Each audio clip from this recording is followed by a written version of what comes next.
My main point is that you look at the earliest Islamic records and you see Muslims, not just random Muslims, but the Muslims who had been entrusted with the protection of the Quran, arguing with each other over what goes into it and what does not.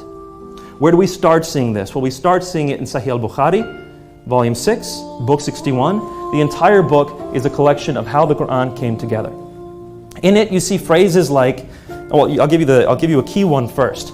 A key one is Muhammad said, if you want to learn the Quran, go to these 4 men. The first person he mentions is Abdullah ibn Mas'ud, and then he mentions 2 other men, Salim and Mu'ad, and the 4th one he mentions is Ubay ibn Ka'b. Same book of Sahih Bukhari, Volume 6, Book 61, says Ubay ibn Ka'b recites portions of the Quran that none of the rest of us recite. And when asked not to, he says he will not leave it for anything whatsoever, because he heard it from the mouth of Muhammad. Surprising. The Quran is the word of Allah subhanahu wa ta'ala. The Quran is verbatim the word of Allah subhanahu wa ta'ala, which was revealed to our beloved Prophet Muhammad sallallahu alaihi wasallam through Archangel Gabriel. One question, to try and make this as specific as possible, I think.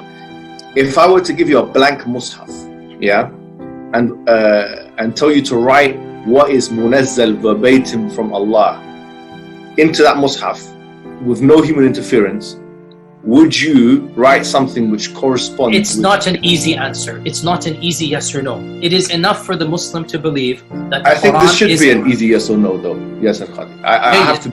Okay, very well. So, yeah, Muhammad, after we get off this phone call, me and you, let's have a number of discussions. No problem. I'm very open with advanced students.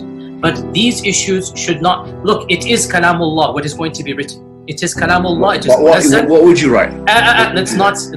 You're pushing me. And I'm saying...